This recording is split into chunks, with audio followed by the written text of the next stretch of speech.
I'm Frank Garza, and welcome to Here and Abroad, a podcast that follows the U.S. men's national team and their player pool across Europe, MLS, or wherever else they play their club football.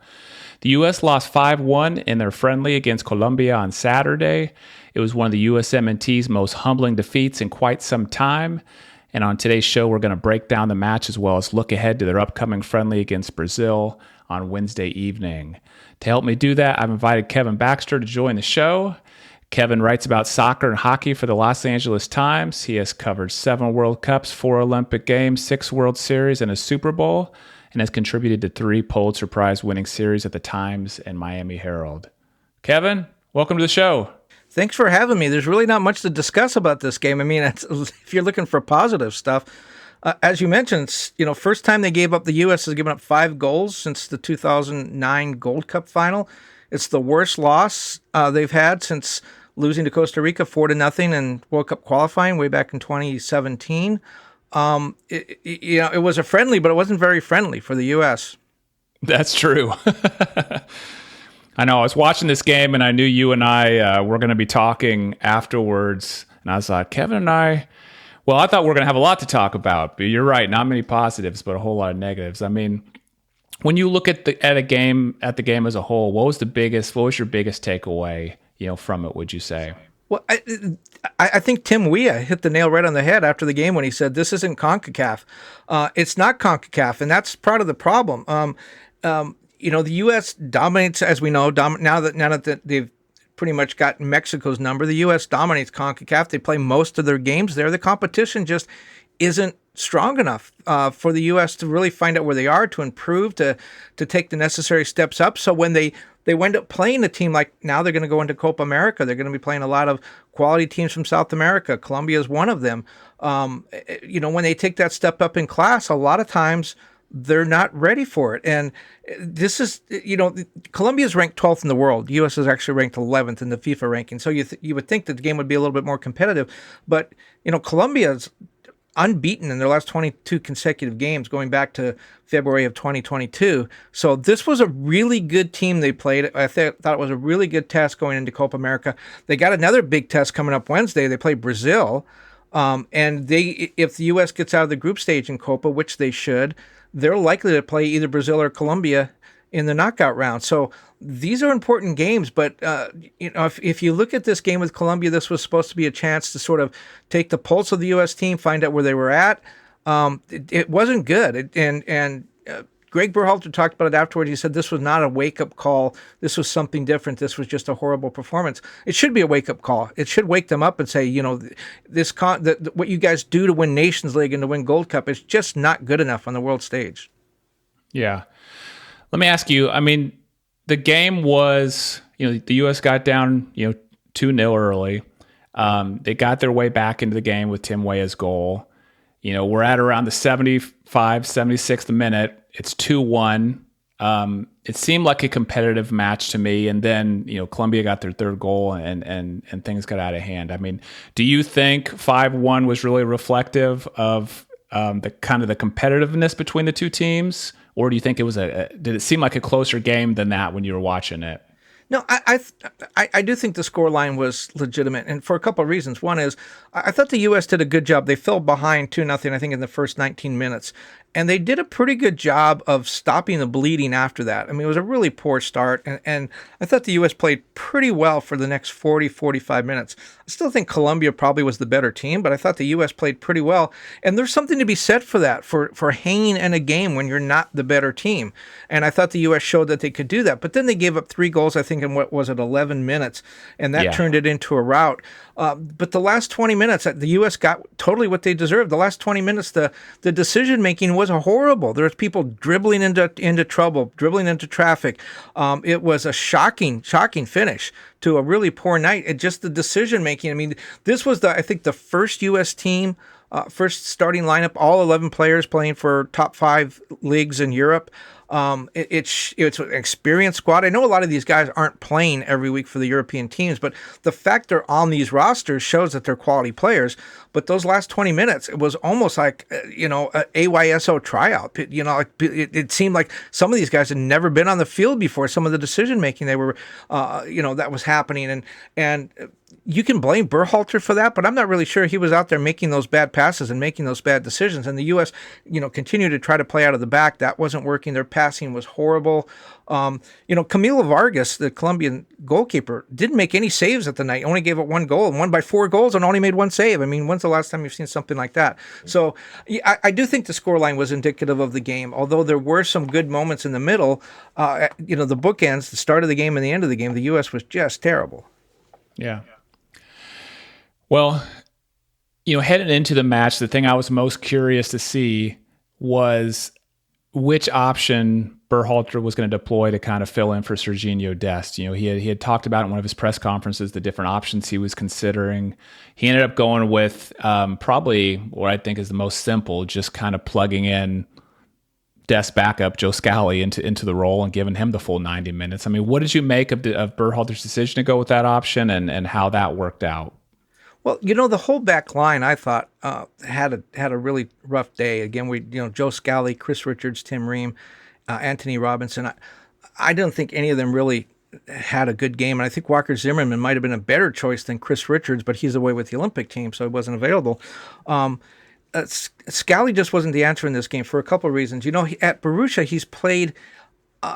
He spent a lot of time on the bench at the end of the season. At times, he was played in three center back, a 3-man back line. He played a number of different styles there at Borussia, but just he just wasn't the answer in this game. And one of the things is right back is under Berhalter's strategy, Berhalter's approach. Right back is a really tough position because you need to play defense primarily, but also the right back, more than any other position on that back line, gets really, really heavily involved in the buildup for Greg Berhalter's team. So Scally had to push forward, but also had to play defense, and that's just not his strength. Serginho Dest is really good at that, and it's a very difficult thing to do. There are some players that we all may be familiar with in U.S. soccer. Julian Araujo, who played for the Galaxy and then went to Barcelona, was really good at doing that too, but it's very difficult, and I just don't think Joe Scally was up to it. Now, so you say, okay, well, if we decide Joe Scally can't do that, what are the options? There are not a lot.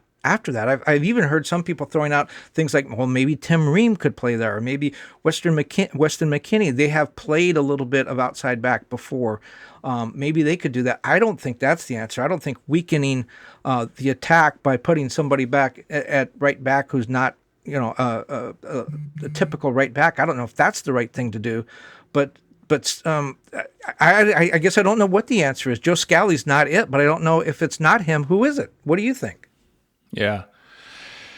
I kind of thought Joe would get one start, between these two friendlies, just to say, hey, Joe, can you kind of seize this opportunity, but I would like to see them go with one of the other options, for the Brazil match, whether that's putting Tim Weah there or letting Weston McKennie play there. I mean, one of these guys that doesn't typically play there but has in the past.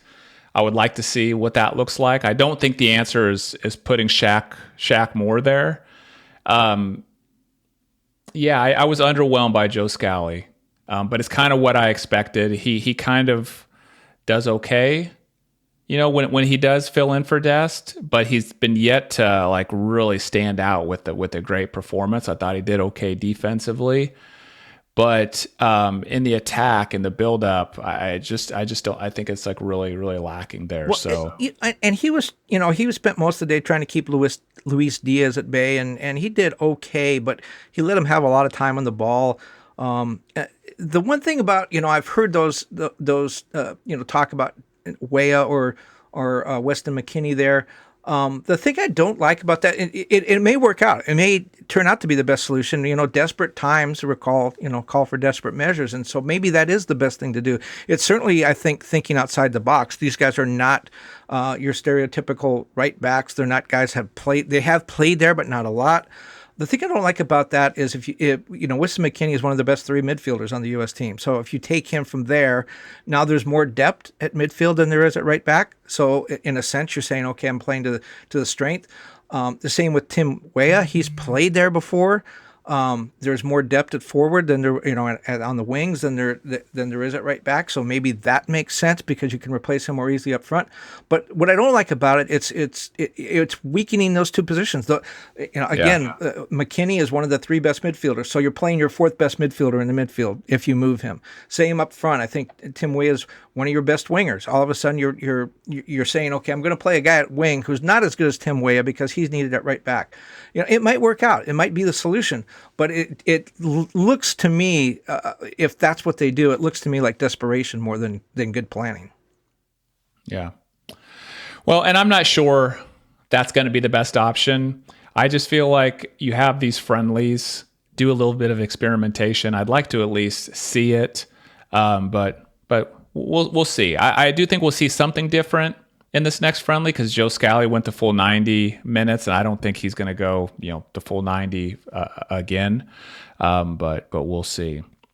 One thing when you think about the lack of depth here, and this is probably Monday morning quarterbacking that maybe is a little bit unfair, but if you go back a couple years before the Tokyo Olympics, which were delayed, so we're talking about 2021, Julian Araujo, the guy we just mentioned, played for the Galaxy, was a homegrown player for the Galaxy.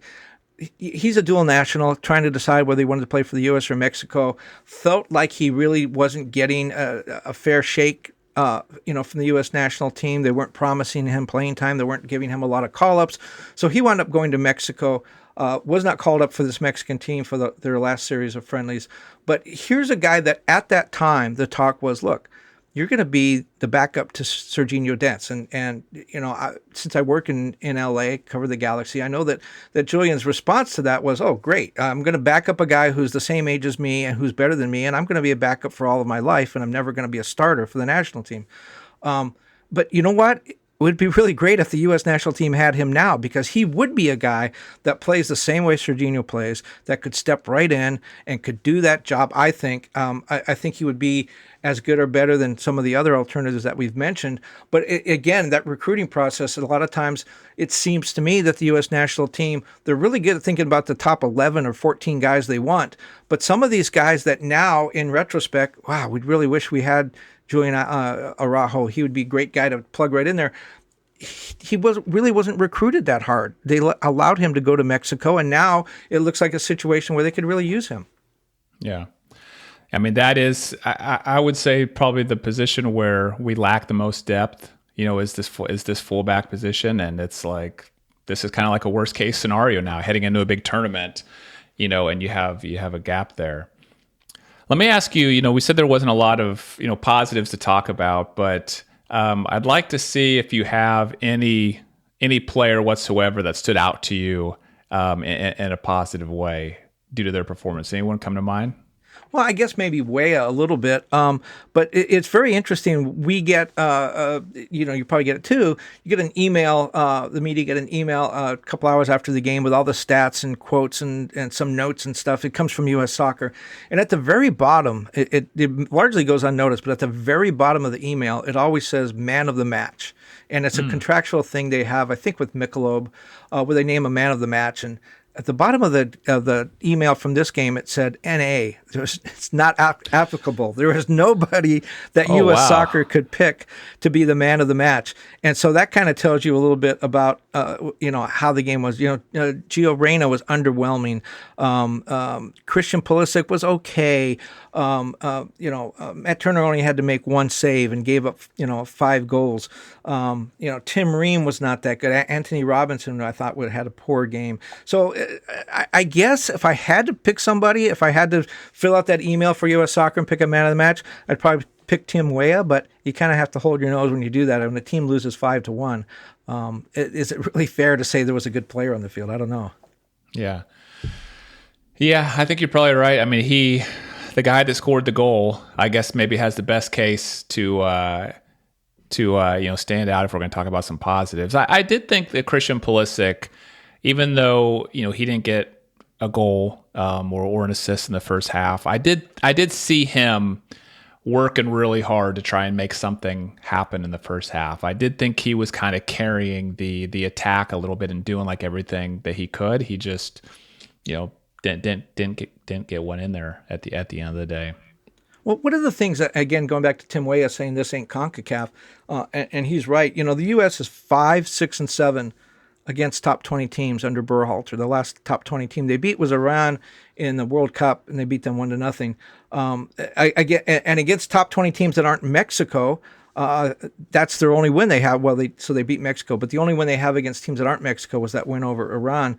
They're 65, 9, and 5 against everybody else, and that's largely CONCACAF. So again, that speaks to how we began this conversation with this huge step up in class that the U.S. struggles with when they play the Englands and they lost to Germany. They lost to Slovenia this year, although that maybe we can't read too much into that. That was in the January camp, and so the European players weren't there. But they need to take the step up in class in Copa America to get ready for the 2026 World Cup. I mean, this is when U.S. soccer is supposed to arrive. We've talked about this is the best team that they've ever had. It's a young team. They've been together a long time. The World Cup is here. They'll be playing on home turf. But you see when they step up again and play these big teams, they just weren't ready. I don't know why they weren't ready for this game. They knew who they were playing. Colombia, the U.S. hasn't beaten Colombia since 2005, and now they're going to go play Brazil next. This is a game the U.S. should have been able to get up for. A game that they should have been ready for, and they really laid an egg. And if this is the way they're going to react to playing top teams, it could be a very, very short World Cup as well. Yeah. You mentioned Berhalter's record there, against top teams. I mean, let's talk about him a little bit. There's always a commentary on social media, the whole Berhalter out thing. A lot of people calling for his head, no matter what, even when he wins. But it did seem to be pretty. It was pretty strong after this match. Let's just say a lot of people blaming this on Berhalter, saying Berhalter should be fired. I mean. What's your thoughts on that? How much does he have to blame? And do you think Berhalter, should be on the hot seat at all? Well, I think he's definitely on the hot seat. I think the U.S. national team coach is on the hot seat at every game. And like you said, if he wins a game 5-0, it's like, how come it wasn't 7-0, or how come there were 2 shots on goal, or whatever. The fans are very critical of the national team coach, and perhaps it should be that way. Maybe that suggests we're becoming a proper soccer country, but. I'm also very bullish on Berhalter, and here's why. First of all, in this game, he wasn't the one making those bonehead decisions in the last 20 minutes. He wasn't the one dribbling into traffic. He wasn't the one making all those bad decisions and passing into trouble. Those were the players. Now, he picked the players and put them out there, so he deserves some of the blame. But here's the thing with Berhalter. The players like him, and I think that's very important.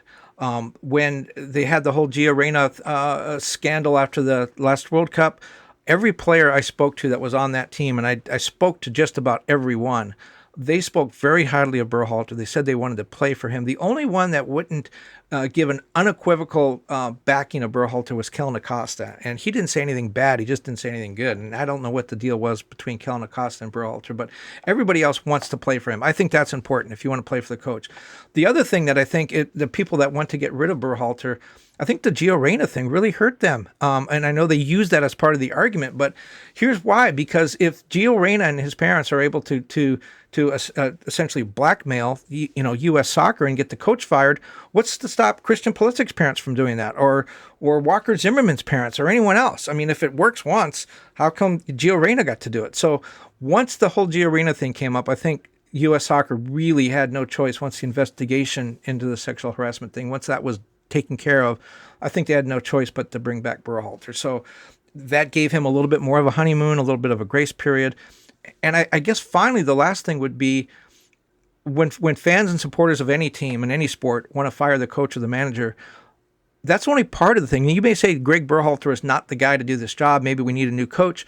Okay, well, if you fire him, that's half of the equation. The other half is who are you going to hire in his place? Is there somebody out there that's better? until we know who that other person might be. Now, Pep Guardiola is sort of hanging out, watching the NBA playoffs. He's in the U.S. That got a lot of people thinking maybe Pep Guardiola would want to do it. It looks like he may not come back to Manchester City. Well, yeah, if Pep Guardiola comes up and says, yeah, I'd like to be the U.S. national team coach, that's a no-brainer. You take that. But other than that, are there a lot of people available that could do a better job? I don't know that there are. And so Greg Berhalter, in that way of thinking, may be the best of a short list of candidates, but just simply firing the coach is not going to do it. And Greg Berhalter has had success. He has won with this national team, and so. Is Greg Berhalter really the problem? I don't know. Not in this game. In this game, I would not say. I would say Greg Berhalter was not the problem. He put the best 11 out there, and even people that are critical of Joe Scally, we all agree. Hey, that was the guy he was supposed to start in that game. He didn't. He wasn't Serginho Dest. He's not supposed to be. That's not who he is. He's a different player. But I think the starting 11 was the best starting 11 he had. The tactics seemed to be right. It didn't work out, and the players were the ones that were responsible for the mistakes. And it's hard to put that on Greg Berhalter. Is he the perfect coach? No. Is he the best coach that's there? I think you might be able to make the argument that he is. Yeah. I still look at Greg's progress from the time he took over the team. I look at it from what's the progress from point A to point B? And point A was, this failure to make the World Cup back in 2018, and he took over then. And point B is, what can we do with the 2026 World Cup? Can we make it to a quarterfinal or beyond? And so what's the progress we've been on from going from point A to point B? And I still think Greg has us on the right path for that. And I think what you said is right. Any national team coach is always going to be on the hot seat, so to speak. I think it's going to take a lot for U.S. Soccer to fire Greg Berhalter. They seem to fully behind him. He seems to have all of their support. Matt Crocker doesn't seem like the type of guy that makes just rash decisions, on a whim. So unless they go to the Copa America and get last place in the group or something like that, I'd be surprised if Greg doesn't lead this team. Well, they opened Copa against Bolivia, correct? Yeah. So Bolivia, and then they play Panama. Yeah. So you've got to anticipate that. Well, not anticipate. The U.S. has to win both those games. If they lose either one of those games, that's a disaster. Then they're probably going to lose to Uruguay. So then they would go to the next round as a second place team, and as I said, play either Colombia or Brazil. If they get to the knockout round, which they should, and if they play well in that game, probably the crisis is past. If they're a disaster in that game like they were in this one, if they don't get out of the group stage, then the alarm bells really start ringing. I think Greg Berhalter's seat is getting a little warm. I don't think he's on the hot seat yet, but I think it's beginning to get a little uncomfortable. This is really the drop dead point, though. I mean, coming out of Copa, I think that's when U.S. Soccer, if they're going to make a move, they need to make it then. They can't wait much longer than that. And Copa would be the impetus for that. They have to look at it and say that was not the performance we expected. And time is getting short because everything is pointing to that 2026 World Cup. The games at home, sponsorships are going to be through the roof, especially if the U.S. has a good team and people can get excited. If they can make a long run, it changes everything for U.S. Soccer, down to the club level, down to AYSO level, all the interest it would create. This is a once-in-a-lifetime defining moment. I know we said that in 94, but it was totally different. In 94, the team was largely college players, amateur players. Now we're talking about players playing in Europe. We're talking about we have a first division league that's been around for 28 years. TV coverage has gone through the roof. This is a defining moment. And when you talk about coaches as well, we talked about, there may not be a coach out there. If there is, if you're going to try to get a coach and lure them away from Europe or from South America and say, come coach the U.S. national team, this is the time you do it. Come coach the U.S. national team to play a World Cup at home. And if you do well, you are king for the rest of your life. So there's so much, I think, riding on Copa America. If the U.S. has a decent performance, and again, that's getting to play Colombia, Brazil in the second round, and they play that game well, I think Greg's good through the World Cup because it's too late to change horses after that. If the U.S. has another game like this one, all bets are off, and U.S. soccer would have to act this summer, I think, because after that the timeline just gets too short. Yeah. Yeah, that's the important data point. I 100% agree with you. Copa America, what the team does at Copa America is the important data point that's ultimately going to decide, if Greg is the coach to lead us, the rest of the way. Another thing he can do to take a little bit of pressure off of himself is have a better performance against Brazil on Wednesday evening. So, looking ahead to that match, what's something you're going to be looking for there? Well, just a bounce back, and whether that's guts or whether that's it's definitely performance. It's up to the players. Greg cannot call in more. The one thing with a national team coach, unlike a club coach, is you can't go buy a player. You can't say, we really need another striker. Let's go buy one or trade for one. You can't do that. He's got to play with the guys he has. And we haven't seen any roster changes, so it's the same 23 that he had, going into that game. That's where his choices are going to be going into this game. We saw Mexico had a horrible game against Uruguay, and they were just totally dominated. They came back and they played Brazil. The final score was 3-2. Brazil scored the winning goal deep in stoppage time. Mexico had actually tied it in stoppage time. And so my point is, Mexico was able to bounce back with a really gutsy performance against Brazil. They lost, but it was still a really good game. I think the U.S. has to do that. The U.S. has to show that they did not like getting their butts kicked by Colombia. Right now, that's in doubt. I mean, we heard some grumbling and players coming off, but we didn't hear any vows about never again, and we're never going to allow ourselves to be embarrassed like that again. So they need to come out and prove against Brazil that they know that it was a horrible performance, that they were embarrassed, that they're not going to allow that to happen. They have a bit more pride than that. So I don't know that they necessarily need to win, but they need to have a gutsy performance. They need to bounce back. They need to play a much better game. They need to make sure they're not making those same mistakes again, dribbling into trouble, passing into clogged passing lanes. All those fundamental things they did not do well against Colombia. They need to do that against Brazil. It's got to be a bounce back effort, and it's got to come from the players. And I think the players have to step up and show some pride. I mean, come on, let's look at the Colombia game. They got their butts kicked. It was 5-1. It was on home soil. They need to do better than that, and they need to show that they were embarrassed by that. And the score really, it's more of how that game is played. I'd like to see them win. I'd like to see them show an effort like Mexico, go to stoppage time and tie the game. But even if they lose 2-0, if they play a good game and they're really in the game, that's probably enough to give them a little confidence going into Copa America. But just let's play devil's advocate and say, what's the worst thing that could happen?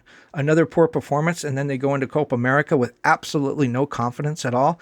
That would be disastrous. And then we'd have to start talking about not just a change of coaches, but a change of a lot of other things too. Yeah. Let me tell you, there's two things kind of tactically I'm really curious to see what happens in this match. The first one is does Berhalter change his approach at all? Does he go a little bit more conservative? I mean, he kind of says, what I hear him say is we have an identity and a style of play. We're gonna play the way we play. And he goes out against these elite teams and he tries to play out of the back, hold possession, play more of an attacking style. And you saw him get burned against Colombia. You saw him get burned when he did that against the Netherlands. I'm curious with Brazil, does he take a more conservative approach? Does he maybe concede possession a little bit, change the formation to where it's a little bit more defensive? I don't necessarily think he will, but I'm curious to see if he does. And then I'm also curious to see if he tries a different approach around Serginho Dest's replacement. Joe Scally went the full 90. Is he going to let Shaq Moore go the full 90? Is he going to try one of these more nuclear options, where he's putting, Tim Weah, Wes McKennie, Yunus Musa there, somebody like that, play a back three or something like that? Those are two things I'm really curious to see tactically, what they do against Brazil. Well, you hit on a couple things. I mean, if you look at the roster and you decide, okay, well, Joe Scally went 90 minutes, probably not going to go 90 minutes again, and didn't appear to be the answer anyways, but he was better than Shaq Moore. I thought a lot about the idea of perhaps going with a three-man back line. And if you do that, that is totally against, just about everything Greg Berhalter's ever done. It would look like a panic move. But it could be a smart move if you say you go with then you crowd the midfield, say play five in the midfield and just say, look, Brazil's going to have to get into the attacking third. They're going to have to get through this really clogged midfield. that might be an option given your personnel. If you're already saying, look, our best right back may be a midfielder. Well, okay, well, just put him in the midfield and play him in the midfield. He's not out of position there, but he's essentially doing the same thing, stopping that Brazil from getting through and into the attacking third. I don't know if that's the answer. Again, it feels like that's the best way to play with the personnel you have right now, but it does feel like a little bit of a panic move. And Greg has pretty consistently said that, like, this is the way we play. We're not going to allow the opponent to dictate the way we play. That sounds good. It sounds like you really have confidence in the way you play, but it winds up costing you a game to Colombia where it's 5-1. And remember, Colombia's ranked 12th in the world. Brazil's ranked 5th. So if you believe in the FIFA rankings, this should be a much more difficult game for the U.S. Maybe it does, again, call for some desperate measures. Yeah. The only time I can remember him really doing something drastically different than his normal approach is against England in the World Cup. He deployed a 4-4-2 and conceded possession a little bit more. We'll see if he does something like that, in this match. And that was arguably, well, not arguably, I thought it was the best game the U.S. played in the World Cup. Yeah. A lot of people think that's the best game that the U.S. has played in the Berhalter, era right there. So, yeah, there's something to be said about trying something different. Well, Kevin, thank you so much for being on the show. I'll make sure and put links in the show notes to your X account, which is at kbaxter11, and also to your work at the LA Times. But before I let you go, anything else you'd like to share? Yeah, just that X sounds so funny when you say that. I still feel funny saying it. I used to say Twitter/X, and then I finally said, you know what? They're going with X. I'm going to go with X. Well, my wife and I were talking about this morning. There was a thing I read where Elon Musk always wanted to have a company named X for whatever reason.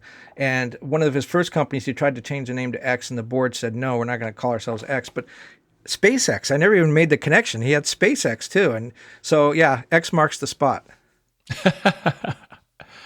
Thank you so much, Kevin. Thanks for having me on.